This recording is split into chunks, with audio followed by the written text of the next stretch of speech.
Okay, everyone, so welcome to the second Evil Geniuses Raid Call question and answer. We have Evil Geniuses Suppy, who's enjoying a burger. I blame the entirety of the last 17 minutes worth of tech issues on these burgers. We also have Jeff Robinson. This is E.G. Incontrol. He's our team captain. And then we have the man, the myth, the legend, Greg IdrA Fields. So if you guys would do me a tremendous favor and type your questions again, I would appreciate it very greatly. Again, I'm very sorry that we're starting this a little late. We assure you you'll get your 30 minutes as promised. And your free car.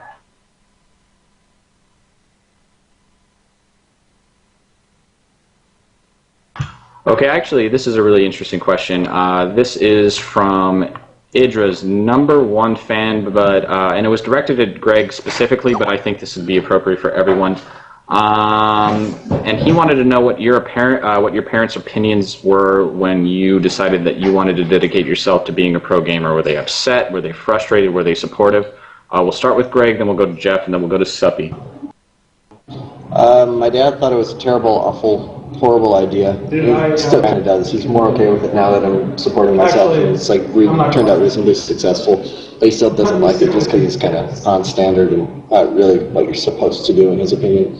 My mom, at first, she just thought I was kind of kidding, or she didn't comprehend it. But then I kind of stuck with the idea, and she got on board. She's just super supportive. I think she would have accepted pretty much anything if I was dedicated enough to it. So she's always been my first supporter, and my dad, he's pretty iffy about it.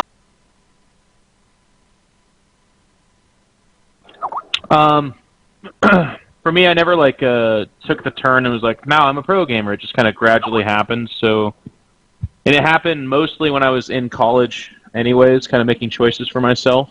And neither of my parents reached out to say, "If you go forward with this, we will never love you again," or anything like that. But my mom supports every and all decisions I make pretty much. She's one of the nicest ladies on the whole planet. And my dad, throughout the whole course of it, was not unsupportive or super supportive of it. He was just more kind of like, well, what are you doing to make your future okay?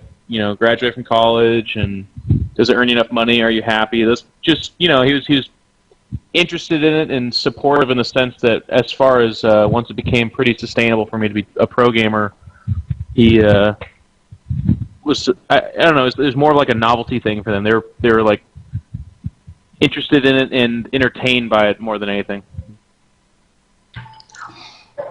For me, my parents are still kind of on the borderline about it. For me, going to assembly, they were actually really happy because they really want to go to Finland as well.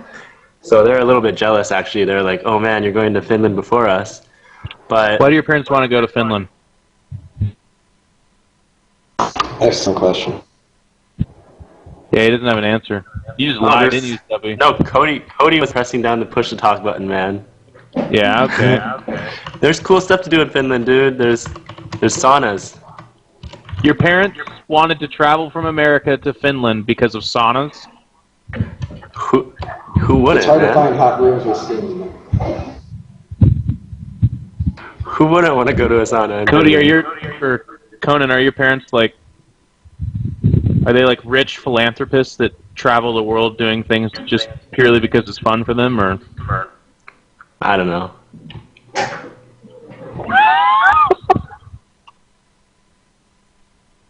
Well, at least he was exhaustive with his reasoning. So apparently, while Mr. Supster and I were grabbing food, Jonathan Jinro Walsh decided that it was time to hang up his pro gaming hat for good and retire from the pro StarCraft scene.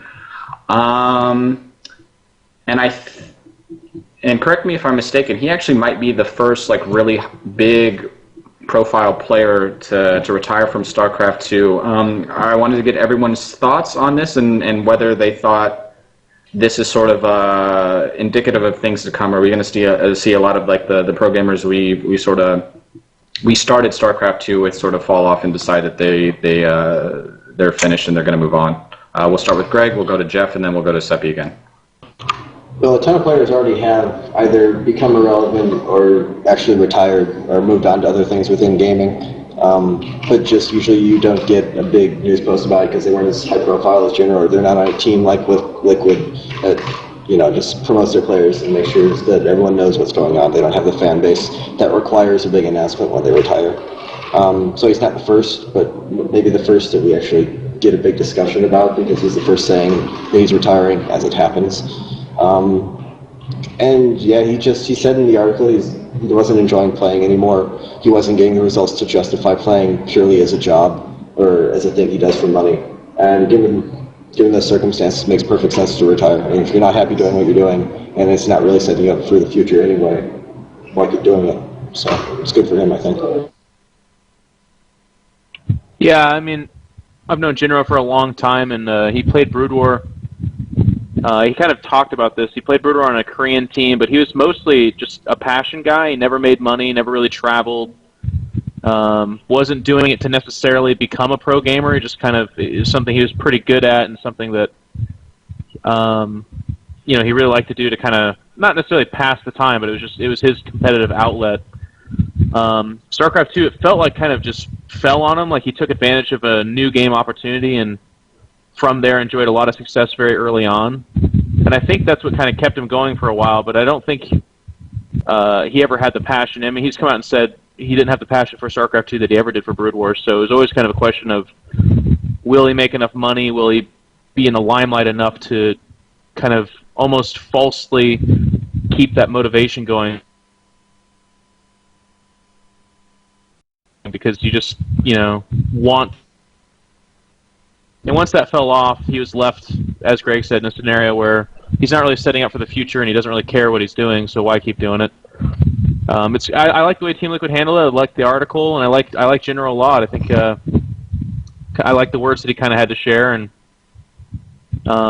he hasn't really been relevant for a while, so I don't feel necessarily sad about it, and I know he's still going to moderate Team Liquid and probably play in his free time and be around, so I don't feel like we're losing anything. It's just, it's nice to have it handled professionally and officially like this so that we can all kind of deal with it our own way and I see how also things go from here. He wasn't really having much fun with the game anymore, and if you're not having fun playing, I think it's very difficult to keep on playing and trying to be competitive and things like that. So I think it's a good thing that he's moving on, and maybe, the question I'm wondering is whether or not he's going to come back for maybe Heart of the Swarm and see what he can do there. Our good friend Gustav Lindfros wanted to know if you had to name a most memorable game from your StarCraft 2 career, what would it be? And could you go into detail as to why it was so special for you? And we'll do the same order that we have been doing.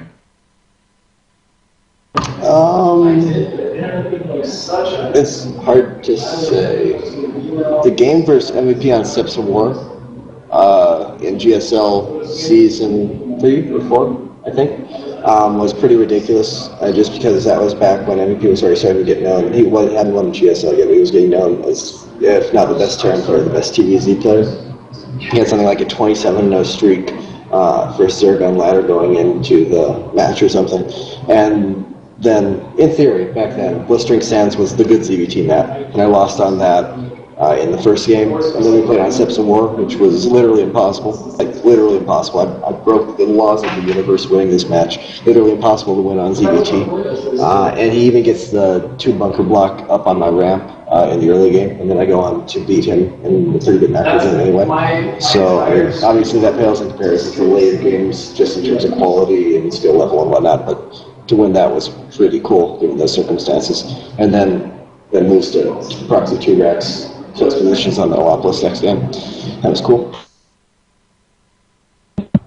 For me, it would probably be one of the games I had against TLO at MLG, just because we had a kind of nice little rivalry going on there, and a lot of fans were gathered around us on the second stage to watch, and there's a couple cool things, like one game I hit a pylon in his base and warped in there. Another game he rushed me into me doing a Void Ray Bust build, and that didn't pan out very well for him. And then I force-fielded his ramp as he tried to run back home, and that's how I killed him. And then there was one game on Tyler Malter where he actually nuked my entire army, but died anyways. But what made the games for me was that TLO is a cool guy, and we had a rivalry, but also that there's a swarm of an audience around us watching, and that was really, really fun for me. So probably one of those games. For me, I think a lot of my most memorable games were from MLG Anaheim this year. And one in particular was definitely Game 7 against Select, obviously because it was an extended series, and both of us had 3 wins each, so whoever won that match would continue on in the championship bracket. And that was a really crazy game. I remember thinking about how distracting it was because they were doing the Kespa player introductions like during our game, and it was really loud. The people were cheering, and like it was distracting, but it was such an insane game. I was literally shaking. My legs were shaking, and it was on Shakura's plateau, so I was not that confident on a map that's so good for Terran, but ended up winning that game, so that was definitely a really memorable game for me. Andy wanted to know, and this is sort of an interesting question because so often we talk about players on our team, but it's always kind of cool to talk about who we're rooting for outside of our organization. Andy wanted to know if you had to root for a non-EG player to win a major offline tournament, of the next several offline tournaments, who would you be rooting for? I usually say Rhett for stuff like this. He's just a really old friend and a player who I respect a lot. He's really good. I think he hasn't won a major yet. I think he won that Red Bull thing, but that's relatively minor in terms of like how much it's respected as a competition. So I would say him.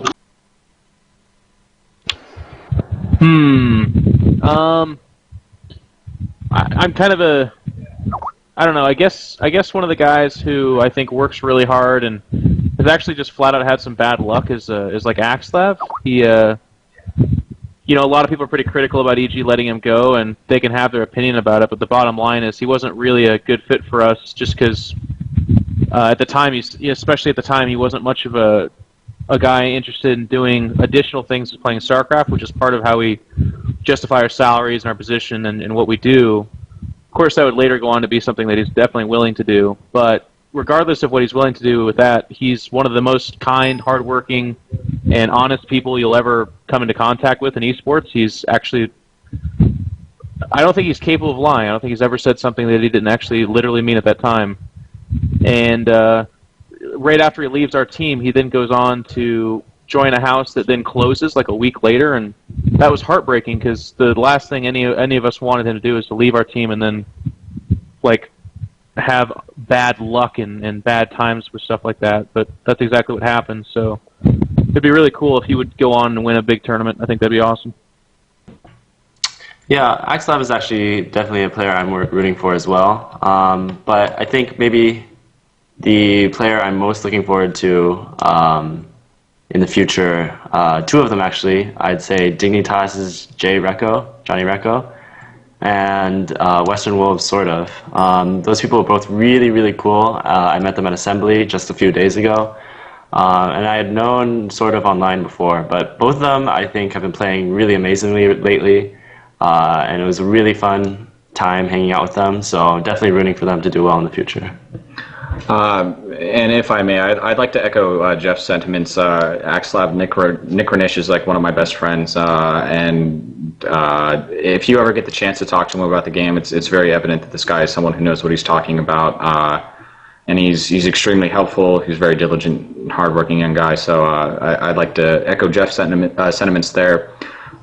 Moving on to the next question, Bedrockness asked something that I think would be really cool, because I imagine we're going to get 3 different answers from all 3 of our players. He wanted to know, what does it mean to be successful at a tournament? What do you consider success at a tournament? And I feel like sort of prefacing the question any more than that would be doing a disservice to Bedrockness. So Greg, we'll start with you. Well, it's gotten to the point where I can't realistically, honestly, no one can realistically expect to go into one of these major tournaments and win. They're too hard now. That's something I talked about with quite a few other players. It's actually kind of depressing, because if you go into a tournament with literally 8 Code S players, or just something along those lines, a ton of really good players, no one in the entire world, not even Tetra at this point, or whoever is currently the winningest, has that big of a percentage chance of winning the tournament. So it's really weird to go into that situation because you can't honestly expect to win, but then as a competitor, I feel kind of stupid if I go into a competition not expecting to win, and I feel disappointed if I lose no matter what. So I'd say I'd still define success for a tournament as winning it. But at the same time, you also have to have lesser goals. You have to be okay, and you have to work towards things on the way up to actually win the tournament. Yeah, I'd just borrow a lot of what Greg said. I feel like you want to go into every tournament saying to yourself that you can win it and that you're, one of the people capable of it. Even if you're not an IdrA, if you're like someone like me who's had a really tough time in tournaments recently, or not even recently, but lately, you still have to go into a tournament saying you can win, because otherwise you're just wasting people's money by going and saying otherwise. But for me, a successful tournament, especially with like MLG Raleigh coming up, would be making it to the championship bracket. I think that's something I'm capable of doing, and I think anything after that would be icing on the cake. But for right now, my goal is a little bit more short-sighted in the sense that I want to win some meaningful rounds, I want to beat some good players, and not bounce out early or to the first good player I play.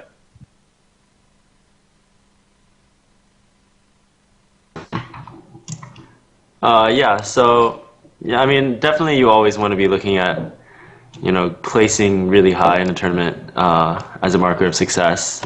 And you always want to have high expectations for yourself in order to, push yourself to actually achieve it. But I think if you can go to a tournament and, turn a couple heads, make people notice you, and if you play well, you beat people who you might not necessarily have been expected to beat, I consider that a pretty decent tournament. But obviously, of course, you always want to be aiming for the best that you can do. And this is a question I'm injecting on my own behalf. I feel like whenever you're talking about successes, it's appropriate to talk about disappointments. So while it's like sort of difficult to sort of arbitrarily conjure up like a set of circumstances that equal a disappointment, like in your StarCraft 2 career, what's been the biggest disappointment you've had? Whether it's like a tournament performance or like maybe a particular game that you lost that you thought you had won. We'll start with Greg. Probably the GSL Round 8 match versus Jinro. That was at a time when Zerg was doing really, really poorly, and then within the match I got like close positions on Shakuris back before when the rocks were still there and you could still do the push through the back door. And we got close positions on an Awakwas before they put in the bunker blocks and he did the double bunker thing. It was just a hilariously idiotic match, and that was like one of the low points of my pro gaming career because that was a really good chance to go really far in the GSL. I would have had Marine King next, and I felt absolutely comfortable beating him, and Mac would have gotten to that given the current state of the game. And I felt I had like a legitimate chance at a GSL season, and I felt that throughout the history of GSL up to that point, I had been good enough to deserve, a final spot, if nothing else. So I really felt that was like a wasted opportunity. And a wasted opportunity, and just an incredibly frustrating night. So I'd say that was probably one of the biggest disappointments. For me, it was the combination WCS/MLG Anaheim. Easily head and shoulders above everything else is my most disappointing tournament. WCS, I really expected to do well, but I got kind of tilted from Caliber and PvP in the first match. And then I won a few rounds, but then lost to Ruff, who's kind of a crazy off-the-wall, strange Terran player, and I was outside top 16. It was just really, really devastatingly bad. And then Anaheim, I don't know. I was just pretty much tilted the whole weekend, so that kind of transferred over. But that was like the glorification of the worst mental game I've ever had at a tournament, and it really sucked because WCS is such an awesome, awesome program that's going on right now, and it's such a cool thing to be a part of. But I got eliminated so early on. I'm on the outside looking in now, and it just really sucks. Yeah, one of the biggest disappointments that I can remember is actually in Brood War. I was up in the winners finals of the WCG USA qualifiers, and I was playing Sterling, and that means I had to lose 2 best of 5s in order to not make WCG USA finals.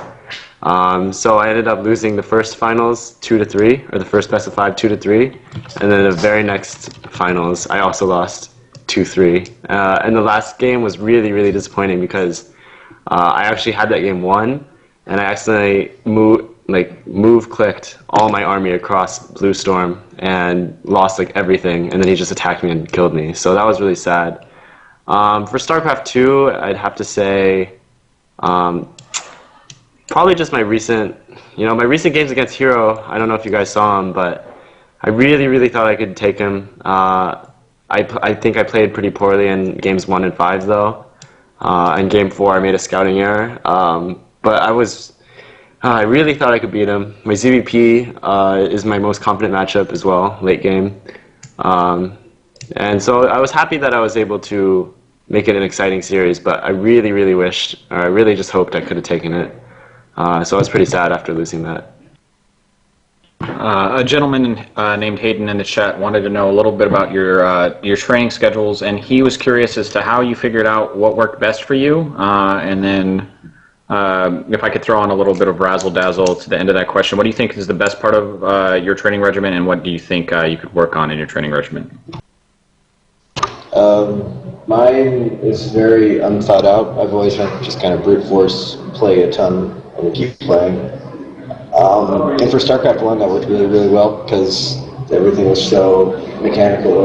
There was always stuff you could get better at just through sheer practice, just working really hard at it and getting comfortable with the game.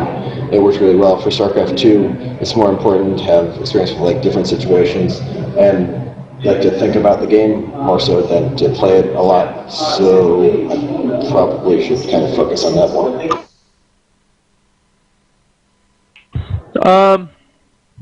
I get the most out of custom games. If I play like a best of 3 or best of 5 with someone, and I'm on Skype or Raidcall with them, and I discuss, what we can do better. That's usually when I learn the most. And the razzle dazzle was like, what? The razzle dazzle. So you answered half the razzle dazzle, right? But it's the worst part of your practice regimen. What do you think? What would you improve on and be more efficient? The worst part of my practice regimen is probably that sometimes I tend to ladder too much. Whenever you play customs with someone, you're putting yourself on the line a little bit, in the sense that if they beat you a whole bunch, you feel really bad, whereas if you lose a single game on the ladder, you can just get the queue up again and play someone else. So it's a lot less emotional and investing, I guess is the way to put it. But usually around a tournament, that's when I buckle down and do the customs anyways. But I still sprinkle in customs even far away from a tournament. It's just not as much as I should. For me, I don't really have a set training regimen per se, especially with school and the amount of work I have to do for that sometimes can vary from day to day. But I found that just a combination of ladder and custom games is really helpful. And recently I've actually been doing a lot more customs, trying to reach out and make friends with people after playing with them on a ladder match, and then adding them and then starting to practice with them in custom games. I think it's really helpful to have a lot of people on your friends list at all times that you can just call for a game. And I think that's been helping me improve a lot because, it's just really helpful when you can talk to people about the games. You can talk about their opinions on things. Like I have a lot of Zerg practice partners now, and I ask them, what their opinion is on ZVT, ZVP, ZVZ, what builds they do. So, I think it's really helpful for any skill level player to get like a network of players that they can practice with and talk to the game about.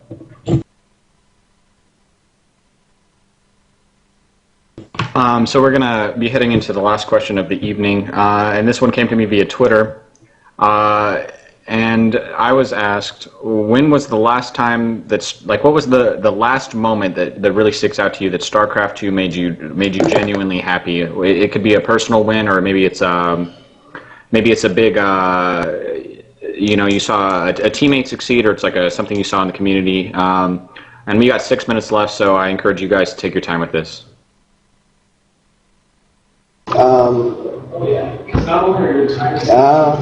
don't know, because like I said in the earlier question, I don't really consider a tournament a success if I don't win the tournament.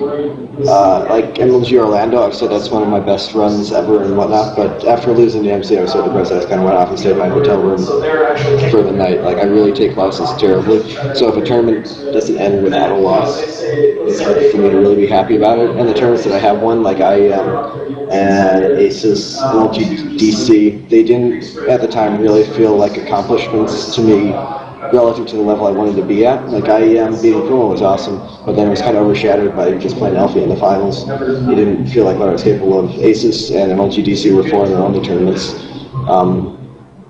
So I don't know, most of my fun in StarCraft 2 is linked to success, linked to satisfaction with my success, and I haven't had anything that I really consider particularly successful. So I wouldn't say anything in StarCraft 2 has been all that happy. In StarCraft 1, it was winning ESWC, I guess, as my first major LAN thing. I'd say that was my happiest moment, yeah. The question is, what's your happiest moment? Yes. Okay. For me in Brood War, it was obviously winning WCG 2007 for USA. I was one of 2 Zergs at the tournament or something like that, and I had kind of a dream tournament. It's one of those times where you kind of hit the zone and you get lucky the few times you need to, but you're just playing exactly right. I've only had that happen to me once.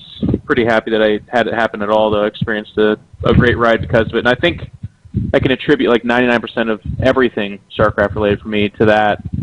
I then go on to be on a show. I get invited to these other invitationals that I would go on to win, and that's what kind of propelled me to become a professional gamer at all. I think otherwise I'd just be a boring old English teacher or something like that. For StarCraft 2, my happiest moments, I don't know that they would actually be competitive because I've been mostly having a tough time. I mean, I've had a few small accomplishments and definitely been a part of, nice team results or whatever and done well in practice and that kind of thing, but no one of those moments is like something I would ever look back on and be like, oh, wow, that was, that's my happiest moment. So I would say being there when Thorazane won Stockholm was one of my happiest moments just because even though he wasn't on the team yet, I loved and respected the guy, and the excitement and joy that he was having was palpable.